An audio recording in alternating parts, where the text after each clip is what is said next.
It was the summer of 2009, and I was 12 years old. My parents had just bought a house in a quiet town in North Carolina. Nothing fancy, just a two-story place tucked at the end of a tree-lined street. It backed up to a stretch of woods, which seemed endless to me at the time. For a kid who loved exploring, it was perfect. One of the first things I noticed when we moved in was the treehouse. It sat high in an old oak tree just past the edge of our backyard, hidden a little by the thick leaves. It looked weathered but solid, with a wooden ladder nailed into the trunk and a rope dangling from one side.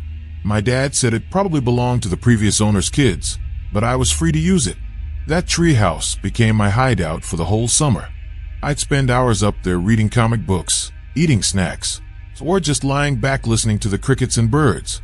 Sometimes, I even brought a flashlight and stayed past sunset when the fireflies started to come out. Life felt peaceful and simple. No school, no responsibilities, just warm days, long evenings, and the smell of pine drifting through the air. Looking back now, I wish I had never climbed into that treehouse. At first, it was little things, nothing that would normally bother me. One afternoon, I left my comic book open on the floor of the treehouse when my mom called me in for dinner. When I came back the next morning, the book was closed and tucked neatly against the wall. I thought maybe the wind had done it, or I just remembered it wrong. Then there was the noise. It started around the second week of July. A soft creaking sound, like weight shifting on the wooden planks, even when I was the only one up there. I tried telling myself it was just the tree swaying or the wood settling from the heat, but I couldn't help but notice that it only happened when I was quiet, when I wasn't moving, when I was just lying there listening. One evening, as the sun was going down, I was sitting in the treehouse flipping through a comic when I heard a tapping sound on the roof above me. Not fast or aggressive, just a light, deliberate tap tap tap. I froze, holding my breath, waiting to hear it again, but it stopped as suddenly as it started. I looked through the small square window. Nothing. No birds. No branches moving. Just stillness. I told myself it had to be a squirrel. After that, I couldn't quite relax the same way.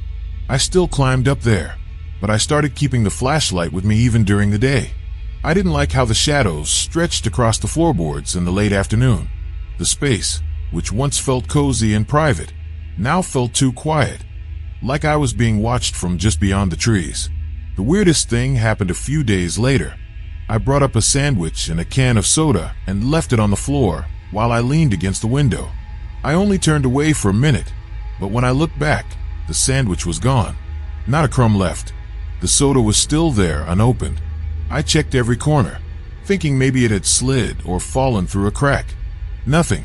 I started wondering if maybe another kid had found a way up there, but no one in the neighborhood mentioned anything. When I asked my parents, they just laughed and said I probably forgot I ate it. I wanted to believe them, but something deep in my gut told me that wasn't the case. Something was off. It all came to a head one night in late July. I couldn't sleep, and for some reason, I felt drawn to the treehouse. It was nearly midnight, but the moon was full and bright, casting a pale glow through the trees. I grabbed my flashlight and crept outside, barefoot, careful not to wake my parents. I told myself I just wanted to stargaze. That was a lie. I needed to know what had been happening out there. The backyard was silent. Too silent. Even the crickets weren't chirping. I climbed the ladder slowly, my hands shaking as they gripped each rung. As I pulled myself up into the treehouse, a wave of cold air hit me. It was summer, humid and warm even at night, but inside the treehouse, the air felt icy. Something was off. I could feel it in my chest. My flashlight flickered as I scanned the room. Nothing looked out of place until I saw it. In the far corner, where the shadows pooled the deepest, there was something sitting. Not standing. Sitting. At first, I thought it was a pile of clothes or a sack, but then it moved. Slowly, deliberately. I stumbled backward, hitting the wall. My flashlight slipped from my hand and rolled across the floor, its beam swinging wildly. For a second, it lit up a face. Pale, expressionless, eyes too wide, watching me. I didn't scream. I couldn't. My throat locked up. I just bolted, crawling out the door, nearly missing the ladder entirely. I half climbed, half fell down, scraping my legs and arms against the bark. I didn't stop running until I was back inside, locking the door behind me. I sat on the kitchen floor, heart racing, trying to make sense of what I saw. Maybe it was a dream, a trick of the light, but deep down I knew better. Something was in that treehouse, and it wasn't human. The next morning, I told my parents I was done with the treehouse. I said I was too old for it, but that night, just after sunset, I saw the flashlight I'd dropped still glowing faintly through the window of the treehouse. Faint but moving. I don't know what came over me. Curiosity, stupidity, some need to prove to myself that I wasn't crazy.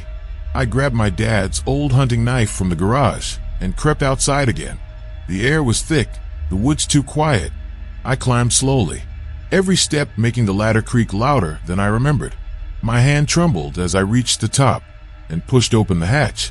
The flashlight lay on the floor, still flickering, and standing in the corner, facing the wall, was a tall, thin figure. Its arms were too long. Its spine was crooked, twisted like it had been broken and healed wrong. I couldn't see its face. It wasn't moving, just standing there. I whispered, "Who's there?" It turned. Its face was mine, pale, lifeless, but mine. Same eyes, same haircut, same small scar above the eyebrow from when I fell off my bike as a kid. It didn't speak. It just tilted its head and smiled slowly, like it was stretching skin that didn't quite fit. I dropped the knife. I couldn't breathe. My legs gave out, and I backed away until I tumbled halfway down the ladder, catching myself only by luck. By the time I scrambled to my feet and looked up, the hatch was shut, but I never closed it. I never went back up again. My parents never believed me. I told them I saw someone up there, someone who looked just like me. They called it a nightmare, said it was stress from the move or too many scary stories. My mom even went up to check the treehouse herself. She said it was empty, nothing but that night. I stopped sleeping well. I started locking my bedroom door. Sometimes I'd wake up in the middle of the night and swear I could hear soft footsteps outside my window, circling the house, just out of view. My dad said it was raccoons, but raccoons don't hum. Yes, hum. A slow, tuneless sound that drifts in when the world is dead quiet. I hear it once or twice a month, always late, always from the backyard. We eventually moved a couple of years later. New town, new house, but I still can't sleep near a window. And I haven't climbed into anything wooden since. Not a tree, not a loft, not even a playground tower. Sometimes, though, I dream of the tree house. It's always night, and I'm standing at the bottom of the ladder. I can see a figure up top, silhouetted by moonlight, peeking through the hatch. It has my face, always smiling. The weirdest part, about a month ago, my younger cousin who now lives in that old house called to say he found something in the tree house. A flashlight, still working. He said it was pointing straight down the ladder, like it was waiting for someone, or watching. I told him to burn the whole thing down. I don't think he listened. When I was 9, we lived in a quiet little town in Oregon, surrounded by dense woods and towering pine trees. Our backyard was huge, wild and overgrown in some places, and in the farthest corner stood an old wooden treehouse. My older brother, Jake, had built it with my dad years before I was born. It was weathered and creaky, but still strong. Jake had moved out by then, off to college, and the treehouse became mine by default. My parents never really came back there. It was my own world, my escape. I'd bring up my toys, snacks, and a blanket, and just stay up there for hours, staring out at the forest and listening to the wind rush through the leaves.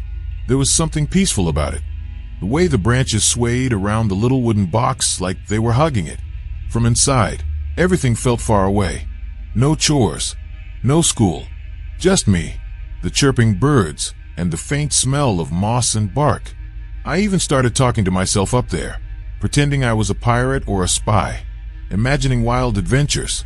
It sounds silly now, but it made me feel brave. That tree house was my favorite place in the world, until one afternoon, when I met the boy who already lived there. Or at least, that's what he told me. It started with voices, not full sentences, just soft whispers. At first, I thought it was the wind, or maybe my imagination running wild during one of my pretend games. But then I heard a giggle, a clear, childlike laugh coming from right outside the treehouse. I leaned out the window and looked down. Nothing, just the backyard and the thick brush near the fence line. I shrugged it off. The next day, I found something strange. A small toy soldier was sitting in the middle of the treehouse floor. It wasn't mine. I was never into army stuff. I asked my parents if they had brought up any of Jake's old toys, but they hadn't touched the treehouse in years. I figured maybe Jake had just left it behind a long time ago. Still, it gave me a weird feeling. Later that week, I was up in the treehouse drawing in my sketchbook when I heard it again. Hey! I froze. It was a child's voice, just outside the treehouse wall. I whipped around and looked through the window. No one. But then, from the shadows in the corner behind me, I heard, "You took my spot." I turned so fast I nearly knocked over my bag. But again, nothing was there. Just the wooden walls and the small pile of sticks I'd been using to build a pretend campfire. My heart was racing. I climbed down and ran inside without cleaning up. That night, I dreamed about the treehouse. I was sitting in the corner, but I wasn't alone. There was a boy, maybe my age, but pale, almost gray, and his eyes looked too wide. He smiled without showing teeth and whispered, "Let me stay." I woke up sweating, my hands clutching the blanket. From that point on, I avoided the treehouse. But every time I looked out from the kitchen window, I saw things change. The curtain I had nailed to the window would shift. My blanket was moved. One day, I saw the same toy soldier, but now it was standing up, facing the window. I tried telling my parents. They told me I was letting my imagination get the best of me. But I knew. Someone was still up there. A few days later, I finally got the courage to go back up, just to prove to myself that there was nothing there. That's what I told myself, at least. It was the middle of the afternoon, sunlight pouring through the leaves, everything perfectly still. I climbed slowly, pausing with every creak of the wooden rungs. When I reached the top, the hatch was already open. I hadn't left it like that. Inside, it smelled different. Damp, almost rotten, like wet wood and something else, something sweet and sour. I pushed myself up through the hatch, heart pounding. The place was a mess. My blanket had been shredded like an animal had clawed at it. Crayon snapped, pages ripped out of my sketchbook and thrown everywhere.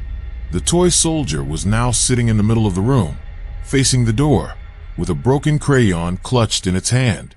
I was about to grab my things and get out when I heard a whisper again. "Close. Too close. You came back." The voice wasn't outside anymore. It was inside, right behind me. I turned and saw him. The boy. He was crouched in the opposite corner, barely in the light. His skin looks grayish, his hair wet and stringy, and his clothes were old, dirty, like they hadn't been washed in years. His eyes were hollow, sunken, but wide, like he hadn't blinked in forever. "I said this is my spot," he whispered, grinning. "Why do you keep coming back?" I scrambled for the hatch, nearly slipping as my foot caught the edge. He didn't move, just kept watching, that horrible grin stretching wider. I didn't stop running until I was inside the house, gasping, crying, covered in sweat and dirt. I told my mom what I saw. She looked confused. Then she said something that made my blood run cold. "Sweetie, Jake used to say the exact same thing when he was your age."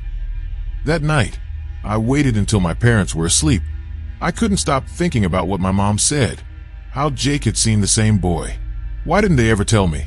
Why did they let me go up there? I needed answers. I grabbed a flashlight, put on shoes, and slipped out the back door.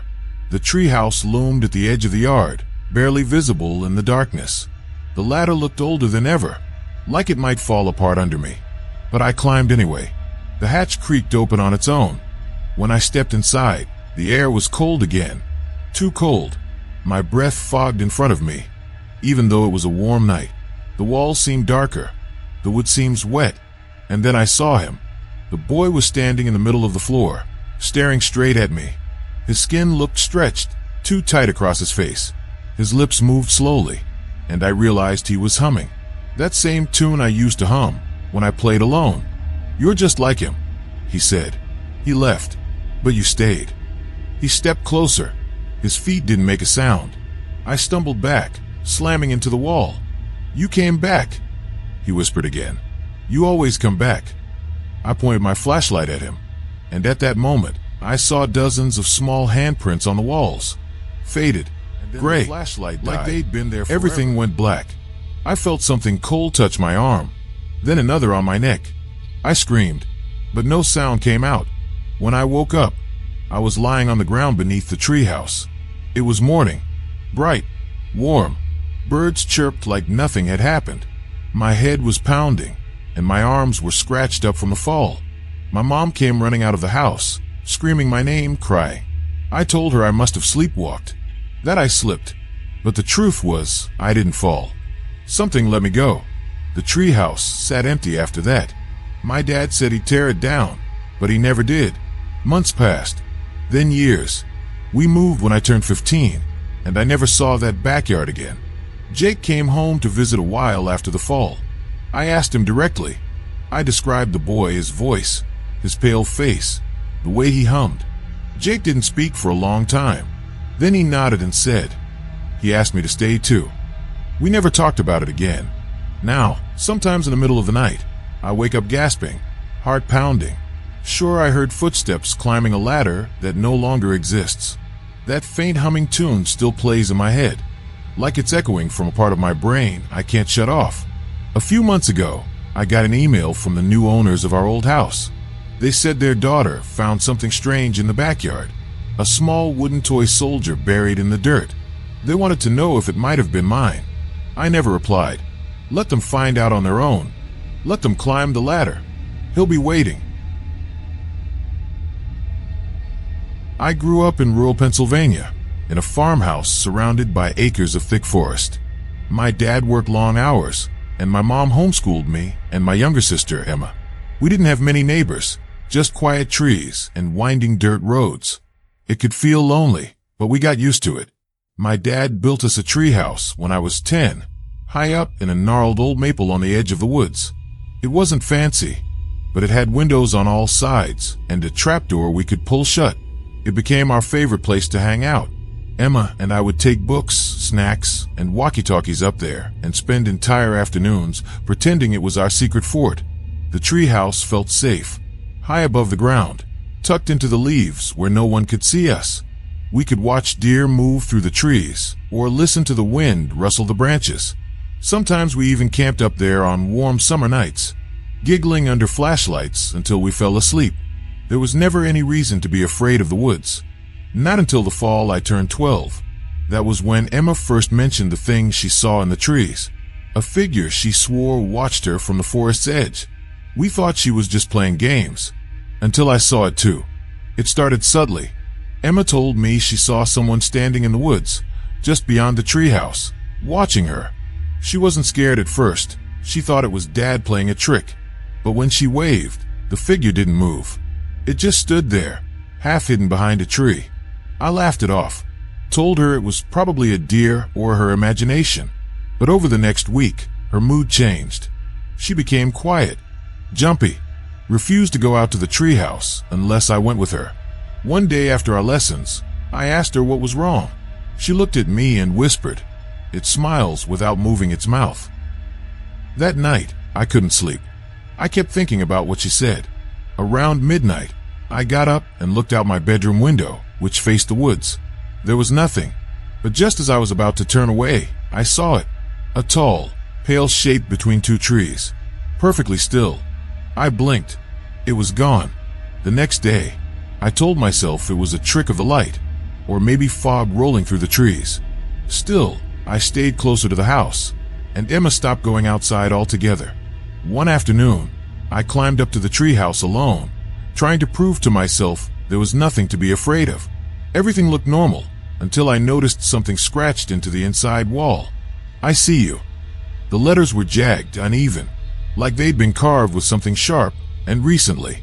I called down to Emma, asking if she'd done it. She was inside the house, said she hadn't been up there in days. That night, I woke up to tapping on my window. Rhythmic, deliberate. 3 taps. A pause. 3 more. My room was on the 2nd floor. I didn't look. In the following days, the air around the treehouse began to feel wrong. Heavy, like the space had changed. Emma refused to even look at it from the yard. One evening, as the sun was setting and shadows stretched long across the grass, she whispered to me, "It lives in the trees, and it knows your name now too." That was the moment I knew something was truly wrong. From then on, I couldn't shake the feeling that something was watching me. I stopped going near the woods. Even in daylight, the edge of the trees felt like a wall, dark and pulsing with a kind of pressure, like the air was thicker near it. Emma barely spoke anymore. She just stared out the window, especially when it got dark, like she was waiting for something. One morning, I found muddy footprints leading from the back porch to the bottom of the treehouse ladder. Small ones, like a child's, but none of us had been outside. It hadn't rained in days. I told my parents. They brushed it off, said we were playing too many scary games and needed to focus on school. That night, Emma started screaming in her sleep.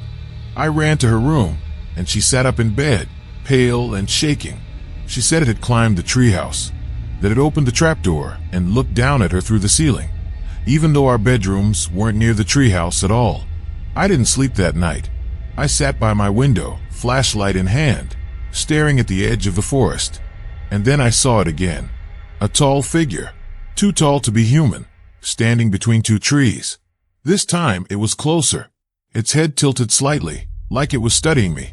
I blinked, and it was suddenly gone. The next day, I returned to the treehouse to destroy the carvings. I brought a hammer and nails, planning to board up the hatch. But when I climbed up, the inside was different. Dozens of scratches now covered the walls. They weren't words. They were faces, and all of them looked like mine. I froze. My breath caught in my throat as I stared at the walls. Dozens of crude, twisted faces etched deep into the wood, wide, staring eyes, slack mouths, long necks. Every single one looked like me. Some were distorted, others almost childlike, but they all had my face. I stepped back, heart pounding, hands shaking around the hammer. Then the trap door slammed shut behind me. I spun around, expecting to see Emma or even my dad playing a cruel joke, but no one was there. The treehouse was suddenly darker, the air colder. The walls seemed to creak, not from the wind, but from something else, something moving just outside.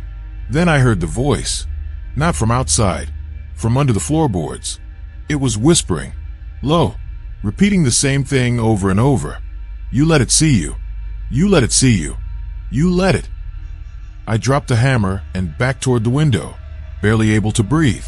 The whispering grew louder, layered with strange clicks and groans. Then something began pushing against the trapdoor from underneath, hard, slow, like long fingers curling up from the dark. I screamed and kicked open the side window, throwing myself through it.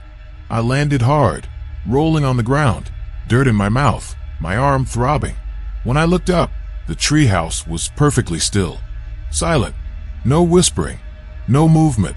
The trapdoor was open, but nothing came out. It didn't need to, because now it knew I'd come back.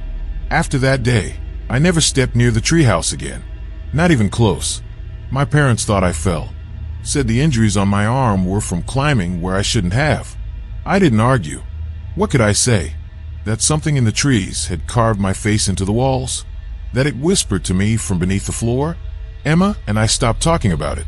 She seemed relieved when I stopped asking questions, but I noticed she still wouldn't go near the windows after dark. Sometimes I'd catch her watching the woods, like she expected something to step out. Eventually, my dad tore the treehouse down, or tried to. The wood was rotten in strange ways. He said it cracked like something had been hollowed out from the inside, like termites, but no bugs, just brittle planks that fell apart in his hands. The ladder broke completely on the second day. He left the rest of it there to rot, saying it wasn't worth the trouble. We moved the following summer. It's been over 10 years now. I live in the city, no trees, no woods, no tree houses. But sometimes, late at night, I hear clicking sounds from the corner of my apartment. Just faint, barely there, like something tapping slowly on wood that isn't there. And once, just once, I found a scratch under my desk. A face. It looked like mine. The next morning, I boarded up the window, and I never looked outside at night again. I don't think it ever left the woods, but it followed me all the same. When I was 13, my family rented a cabin in Vermont for the summer. It sat near a quiet lake, surrounded by thick woods and tall birch trees that swayed even when there was no wind. My parents wanted a break from city life, and I was happy to be away from school and everything else. The cabin was cozy, 2 bedrooms, a fireplace, and a screened-in porch. But what caught my eye the moment we arrived was the treehouse. It wasn't part of the property. It sat farther back, barely visible through the birch trees. The wood was pale and weathered, almost the same color as the tree it clung to. My parents told me not to go near it. It looked old, possibly dangerous. But of course, I couldn't stay away. A few days into our trip, I found a narrow dirt path through the trees that led straight to it. The treehouse looked empty, quiet, like it hadn't been touched in years. But there was something inviting about it. The hatch was open. The ladder, though worn, felt solid under my feet. Inside, it smelled like dust and rain. Light filtered through gaps in the wood, casting long shadows across the floor.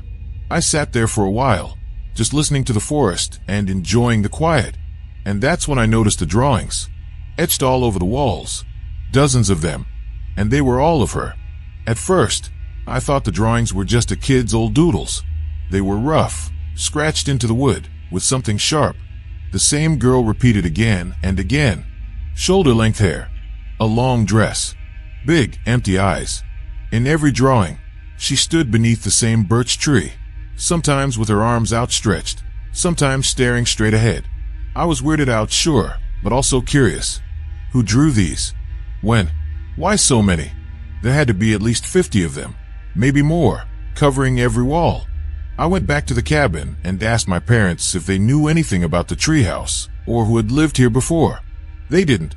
My dad just shrugged and said, "Probably some kid's idea of a hangout spot." But that night, I couldn't sleep. Around 2 a.m., I heard something tapping against the window. Our bedroom was on the 2nd floor, and the trees didn't reach that high. I peeked through the blinds, heart racing. Nothing. I tried to sleep again, but the tapping came back. Slower this time, more deliberate. The next morning, I walked to the treehouse again. I had to know more. When I climbed up, something felt off, like the air was heavier. I looked around. That's when I saw it. A new drawing. Same girl, same long dress, but this time, her face looked sharper, more detailed. She was standing at the base of the treehouse ladder, and next to her was another figure. Me. I backed out, nearly slipping on the last rung of the ladder. I ran all the way back to the cabin. I didn't tell my parents. I didn't know how. That night, I dreamed of her. She stood in the forest, surrounded by birch trees, watching me, not moving, not blinking, just standing there as the trees swayed gently around her. When I woke up, my fingernails were dirty, like I'd been digging in soil. But I hadn't left the bed. At least, I don't remember leaving. After that night, I couldn't stop thinking about the girl. She was in every shadow, every breeze through the trees. I stopped going to the treehouse, but it didn't matter. It felt like she had already followed me back. I started waking up with little scratches on my arms and dirt under my fingernails. My bedsheets smelled faintly of leaves and damp wood. One morning, I found a piece of white bark from a birch tree under my pillow. My windows were locked. My door was shut. No one believed me when I told them. I began having the same dream, walking barefoot through the woods at night, the trees whispering things I couldn't quite hear. The girl was always there, waiting near the treehouse, her eyes too wide, her arms hanging unnaturally straight by her sides. One afternoon, I broke down and told my mom everything. She looked uncomfortable, but tried to soothe me. "It's just your imagination," she said. "Maybe you're stressed, or maybe it's just too quiet out here." That evening, I heard voices near the tree line, soft, whispering. My parents were asleep. I peeked outside from the porch, and there, standing at the edge of the woods, was the girl. She didn't move. She didn't blink, just stood between the birch trees, her white dress blending into the bark, her face completely blank. I turned away for a second, Just 1 second, and when I looked again, she was gone. But when I went back inside, something was sitting on the porch steps. A fresh drawing, etched on birch bark. It showed the girl in the treehouse, and someone looking at her through the trapdoor. That someone had my face. I couldn't take it anymore. The next morning, I made a decision. I was going to the treehouse one last time. I had to see if the drawings were changing, if there was some explanation. Something to prove I wasn't losing my mind. The forest was dead silent as I walked the narrow path. No birds, no wind. Even the leaves didn't move. The birch trees looked whiter than usual, almost like bones reaching into the sky. When I climbed the ladder, the air inside the treehouse felt thick, heavy. It smelled like wet soil and old wood.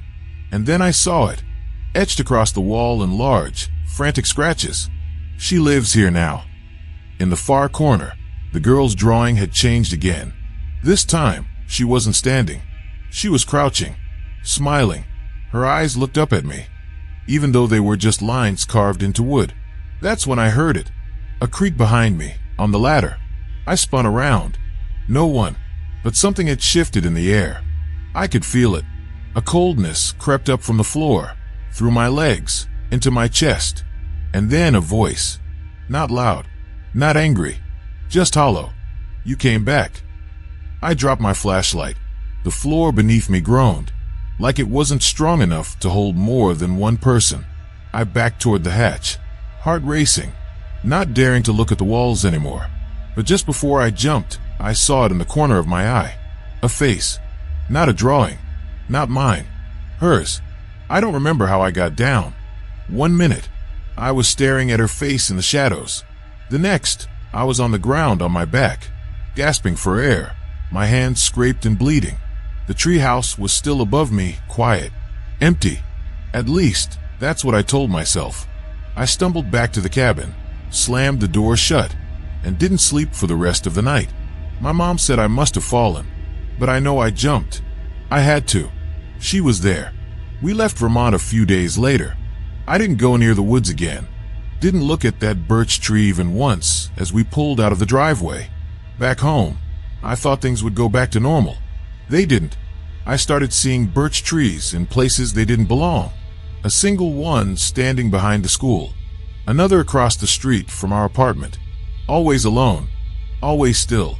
And sometimes, just barely, I see a shape standing behind them. Not moving. Watching. I try to tell myself it's a trick of the light, that it's just leftover fear from that summer. But a few nights ago, I woke up and found a piece of birch bark on my windowsill, curled and cracked, with faint markings on the inside. I held it under the lamp. It was another drawing. Me, standing in front of a treehouse. And the girl, right behind me, her hand on my shoulder. The worst part, I hadn't been back there in years, but somehow she still is. And now, I think she's waiting for me to come home.